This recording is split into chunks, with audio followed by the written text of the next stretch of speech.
Hello hello baby. சாந்தி சாமி, பேபிலாம் கூப்பிடக்கூடாது சாமி. நான் சபரிமலைக்கு மாலை போட்டிருக்கேன். 48 நாளுக்கு வரைக்கும் உங்களுக்கும் எனக்கும் எந்த ஒரு பேச்சுவார்த்தையும் இருக்கக்கூடாது. 48 நாட்கள் கழித்து. என்னப்பா கோயிலுக்கு போயிட்டு வந்துட்டியா? வந்துட்டேம்மா. பிரசாதம்லாம் எங்கப்பா? இந்த இதில் தான்மா இருக்கு. இந்தம்மா என் ஆள்கிட்ட சந்தோஷமா பேசி எவ்வளோ நாளாச்சு. ஹலோ யாரு? பேபி, நான் தான் சரவணா. சாரிங்க, என்னாச்சு? எனக்கு கல்யாணம் ஆகி 48 நாள் ஆச்சு.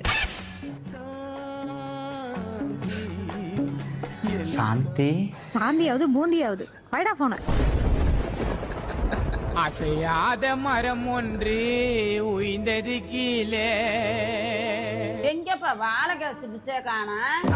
இங்கே என் வாழ்க்கையே காணோம். அமைதிக்கு பெயர் தான் சாந்தி.